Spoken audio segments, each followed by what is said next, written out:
Hello everyone, welcome to Catalyst Center of Excellence YouTube channel. My name is Dr. Sama Shukla and I am PhD from CSIR CMAP. मैं आपके लिए CSI net life science से related कई सारे videos लेके आती रहती हूँ और उसी सीक्वेंस में आज जो वीडियो मैं आपके लिए लेके आई हूँ उसमें मैं आपको बताने वाली हूँ कि आपके पूरे सिलेबस में कौन सी वो यूनिट्स हैं जिनको बिल्कुल भी आपको स्किप नहीं करना है, क्योंकि ये यूनिट्स ऐसी हैं जो आपको सबसे ज़्यादा मार्क्स दिलाती हैं। ठीक है, देखिए टू बी वेरी ऑनेस्ट, जब हम लोग स्टार्टिंग में प्रिपरेशन शुरू करते हैं, कोई बच्चा जब CSI नेट लाइफ साइंस के प्रिपरेशन शुरू करता है तो सभी को लगता है कि मुझे पूरी पूरी यूनिट्स कवर करनी है, मुझे पूरा सिलेबस पढ़ के जाना है, पूरा 13 यूनिट्स मुझे पढ़ना है और रिवाइज करना है और फिर मुझे एग्जाम देना है, तभी मेरा सिलेक्शन होगा। बट बाय द टाइम जैसे आप है ना सिलेबस को एनालाइज करते हैं, PYQs एनालाइज करते हैं, तो आपको ये समझ में आता है कि एक्चुअली पूरी पूरी 13 यूनिट्स कवर करना फर्स्ट थिंग पॉसिबल नहीं है, दूसरी चीज़ें उसको रिवाइज आप नहीं कर पाते, तीसरी चीज़ें उसकी ज़रूरत भी नहीं है।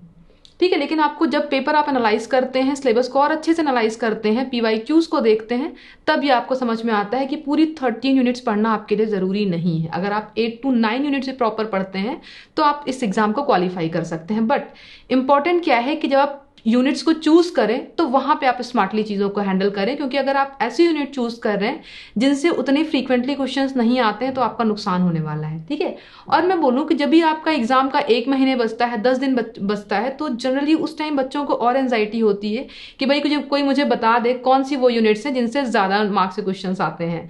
तो स्पेशली आज का वीडियो उन स्टूडेंट्स के लिए है जिन्होंने तैयारी पूरी करी है, चीज़ें पढ़ी हैं, लेकिन फिर भी अभी उनको डाउट है कि ज़्यादा फोकस हम किस यूनिट पे करें, किसको ज़्यादा एंड टाइम पे किसको ज़्यादा रिवीजन दें, है ना, जिससे ज़्यादा से ज़्यादा मार्क्स हम लोग एग्जाम में ला सकें।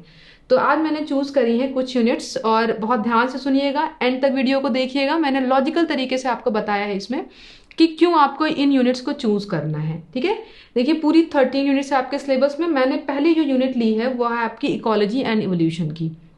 अगर आप PYQs उठा के देखें, किसी भी ईयर का PYQ उठा के आप देखें, तो ये एक अकेली यूनिट आपकी ऐसी है ना, मैंने इकोलॉजी इवोल्यूशन को साथ में रखा है। ये यूनिट से अगर आप देखें तो 60+ मार्क्स से क्वेश्चंस आपके इस यूनिट से बनते हैं। पूरी यूनिट में कभी भी आप उठा के देखें, ये यूनिट हमेशा आपके टॉप पे रहती है। पूरा एग्जाम जहाँ पे आपका 120 है ना, 120 मैक्सिमम कट ऑफ जो अब तक की गई है आपकी, उस एग्जाम में अकेला अकेला ये आपकी जो यूनिट है पर्टिकुलर, ये आपको 60+ मार्क्स दिलाती है।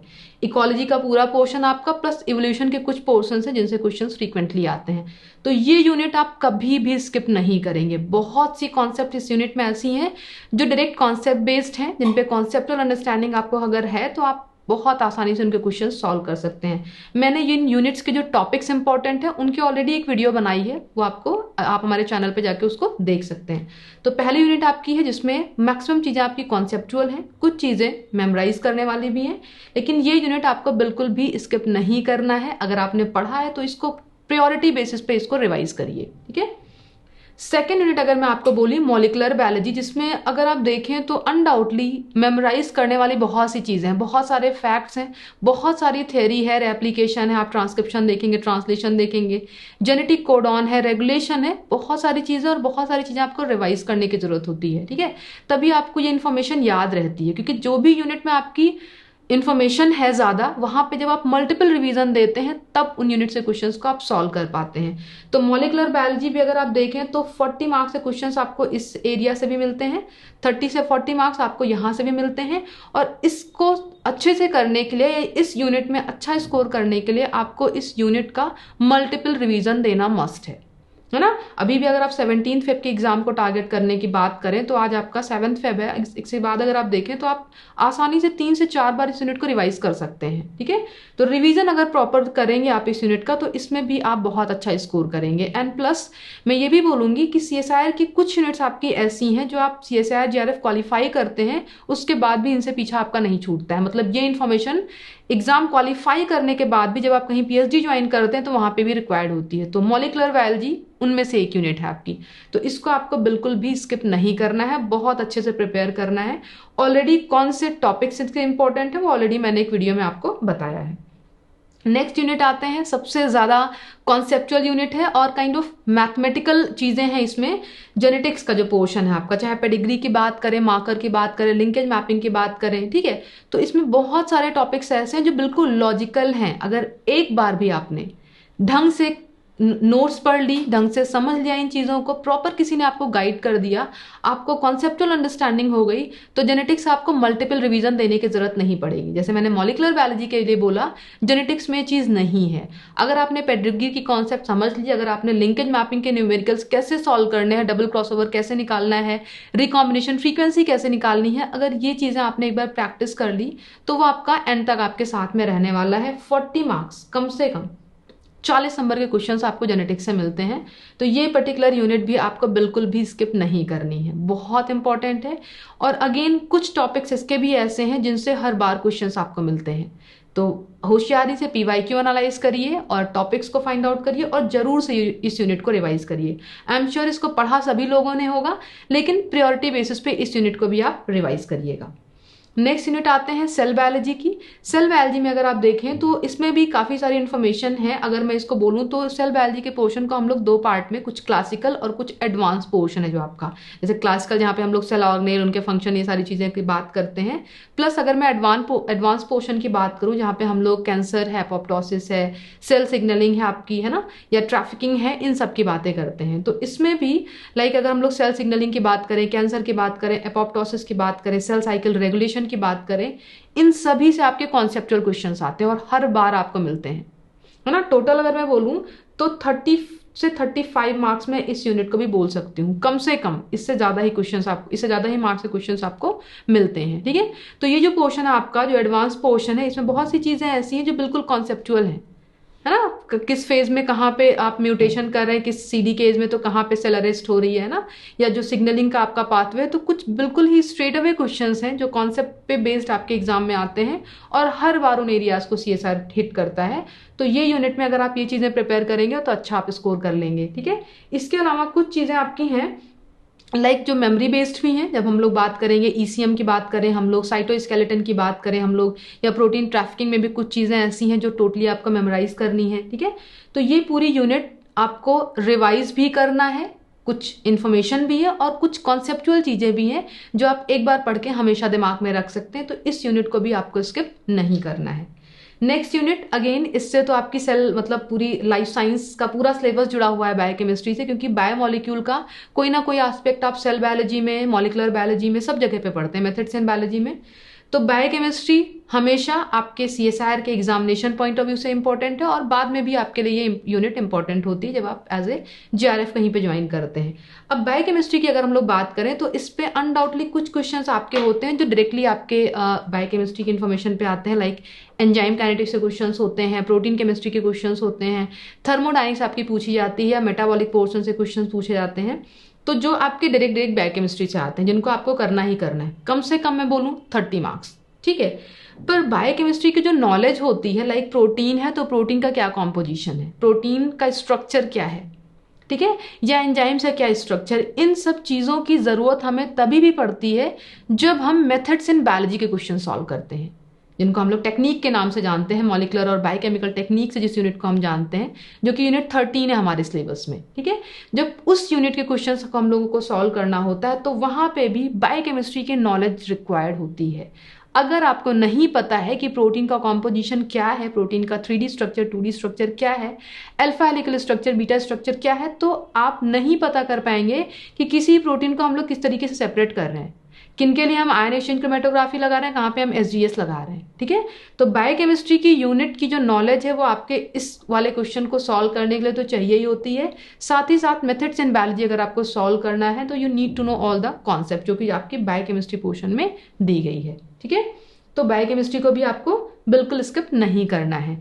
नेक्स्ट यूनिट की बात करेंगे जो कि प्लांट फिजियोलॉजी है आपके सिलेबस में। इसमें भी मैं अगर ऑन एन एवरेज बोलूं तो 35 से 40 मार्क्स आपको मिलने वाले हैं प्लांट फिजियोलॉजी यूनिट से।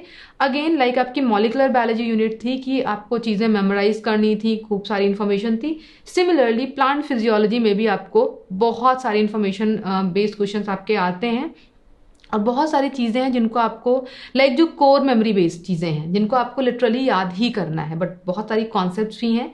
जैसे हम लोग प्लांट हार्मोन का सिग्नलिंग पाथवे की बात करें या फाइटोक्रोम के सिग्नलिंग पाथवे की बात करें तो कुछ सारे कॉन्सेप्ट भी हैं, बट बहुत सारी चीज़ें आपको मेमोराइज भी करनी होंगी कि लाइक इनहिबिटर की टेबल है, पैराक्विट कहाँ पे ब्लॉक कर रहा है, डीसीएमयू कहाँ पे ब्लॉक कर रहा है ना, या कितने इलेक्ट्रॉन्स कहाँ से रिलीज हो रहे हैं, कौन सा कॉम्पोनेंट कहाँ पे इन्वॉल्व हो रहा है। तो इस तरीके से क्वेश्चन आपके प्लांट फिजियोलॉजी से भी आते हैं। लेकिन एक चीज आपकी है प्लांट फिजियोलॉजी में कि क्वेश्चन डायरेक्ट आते हैं, ठीक है। एक सिंगल बुक आपकी टैज एंड जेगर की है जो सफिशिएंट है, जिससे बाहर कोई भी क्वेश्चन नहीं आता है, ठीक है। हमारी कैटलिस्ट पब्लिकेशन की भी जो फंडामेंटल ऑफ लाइफ साइंसेस की बुक है वहां पे भी ये पोर्शन आपको बहुत अच्छे से मिल जाएगा। तो इस पोर्शन में कुछ सारे टॉपिक्स हैं जिनसे हमेशा क्वेश्चन आते हैं, तो इस यूनिट को भी आप स्किप ना करें क्योंकि यहाँ से भी डायरेक्ट क्वेश्चन आपको मिलते हैं। अगर आपने PYQ प्रॉपर एनालाइज कर लिया और थोड़ी सी आपने प्रैक्टिस कर ली तो आई एम प्रिटी श्योर आप आसानी से नेक्स्ट ईयर उस तरीके के क्वेश्चन अगर आएंगे तो आप सॉल्व कर पाएंगे, क्योंकि PYQ से आपको अंदाजा लग जाता है कि ये पूरी प्लांट फिजियोलॉजी में कहाँ कहाँ पे वो हिट कर रहे हैं, ठीक है। और स्ट्रेट अवे क्वेश्चंस आते हैं, क्वेश्चंस में ज्यादा ट्विस्ट नहीं होता है। एक्सपेरिमेंटल बेस्ड क्वेश्चन थोड़े से कम यहाँ पे आपको देखने को मिलते हैं, स्ट्रेट फॉरवर्ड क्वेश्चंस आपको ज्यादा देखने को मिलते हैं। तो प्लांट फिजियोलॉजी की यूनिट भी आपको बिल्कुल भी स्किप नहीं करना है, ठीक है। आराम से 35 से 40 मार्क्स के क्वेश्चन आपके इससे भी आपको मिलते हैं। लास्ट यूनिट की अगर मैं बात करूं जो कि है आपकी मेथड्स इन बायोलॉजी, आपके सिलेबस में भी यूनिट 13 ये है। ये भी यूनिट मार्क्स भी आपको दिलाएगी, प्लस जैसे मैंने बोला कि CSIR के बाद जब आप JRF एज ए JRF कहीं ज्वाइन करेंगे, PhD के लिए रजिस्टर करेंगे खुद को, तो वहां पे भी ये यूनिट आपका कभी भी पीछा नहीं छोड़ेगी। कोई भी टेक्निक है, चाहे PCR की आप बात करें, स्पेक्ट्रोस्कोपी की बात करें, NMR की बात करें, मास स्पेक्ट्रा की बात करें, SDS पेज की बात करें, ये चीजें आप कहीं ना कहीं यूज भी करेंगे। तो इसको आपको एग्जामिनेशन पॉइंट ऑफ व्यू से पढ़ना है, क्योंकि 50 मार्क्स मैं बोलूंगी कि इकोलॉजी के बाद अगर कोई यूनिट आपकी ज्यादा मार्क्स कंट्रीब्यूट कर रही है आपके एग्जामिनेशन में तो that is your methods in biology unit, ठीक है। तो इस यूनिट को भी आपको बिल्कुल भी स्किप नहीं करना है। बट इस यूनिट को मैं हमेशा जोड़ती हूँ बायोकेमिस्ट्री से, क्योंकि इसमें बहुत सारी बायोकेमिकल टेक्निक्स ऐसी होती हैं जिनको समझने के लिए, जिनके क्वेश्चंस को सॉल्व करने के लिए हमें बायोकेमिस्ट्री की नॉलेज चाहिए होती है, ठीक है। तो मेथड्स इन बायोलॉजी यूनिट भी आपकी कॉन्सेप्चुअल है। कुछ चीजें आपको अनडाउटली मगअप भी करनी होती है, लाइक किस यूनिट का क्या एप्लीकेशन है, कौन सी यूनिट हम किस जगह पे इस्तेमाल करते हैं, ठीक है, किसका इंस्ट्रूमेंटेशन क्या है। तो इस तरीके से चीजें आपके मेथड्स इन बायोलॉजी पोर्शन से आते हैं। कुछ एक टॉपिक इसमें आपके और लाइक जो हम लोग रिस्ट्रिक्शन मैपिंग की बात करते हैं तो काइंड ऑफ मेंटल एबिलिटी का पोर्शन है वो आपका। तो ऐसे कई सारे टॉपिक्स आपके इस यूनिट में भी हैं जिनसे स्ट्रेट फॉरवर्ड क्वेश्चन आपके एग्जाम में आते हैं। तो इस यूनिट को भी आपको बिल्कुल भी स्किप नहीं करना है। तो आज के वीडियो में मैंने ये आपको बताया कि आपने बहुत सारी यूनिट्स पढ़ी हैं, बट इन पूरी यूनिट्स में आपको इन यूनिट्स को बिल्कुल भी स्किप नहीं करना। जितनी यूनिट्स की बात मैंने अभी आपके साथ में करी, तो बाकी भी जितना भी आपने पढ़ा है उसको प्रॉपर रिवाइज करिए, क्योंकि रिवीजन मस्ट है CSIR नेट एग्जाम को क्वालिफाई करने के लिए। जितना आप रिवाइज करेंगे उतना आप कॉन्फिडेंट होंगे और पार्ट C के क्वेश्चंस को उतना इजिली आप सॉल्व कर पाएंगे, जिससे है ना आपको ज्यादा से ज्यादा नंबर मिलेंगे। लेकिन इन यूनिट्स की जो मैंने बात करी, इनको प्रायोरिटी बेसिस पे आप रिवाइज करना। जो कुछ भी आपने पढ़ा है उसको भी रिवाइज करिए, बट प्रायोरिटी आपकी इन यूनिट्स पे पहले होनी चाहिए, क्योंकि इनसे क्वेश्चंस ज्यादा आएंगे, आपको ज्यादा मार्क्स इन एरिया से मिल पाएंगे, ठीक है। आई होप ये वीडियो आपके लिए हेल्पफुल होगी, और अगर आपको वीडियो पसंद आ रही है तो लाइक करिएगा, हमारे चैनल को सब्सक्राइब करिएगा, ताकि और जो हेल्पफुल वीडियोज हम आपके लिए डालेंगे उनका नोटिफिकेशन आपको मिलता रहे। Thanks for watching this video. Thank you.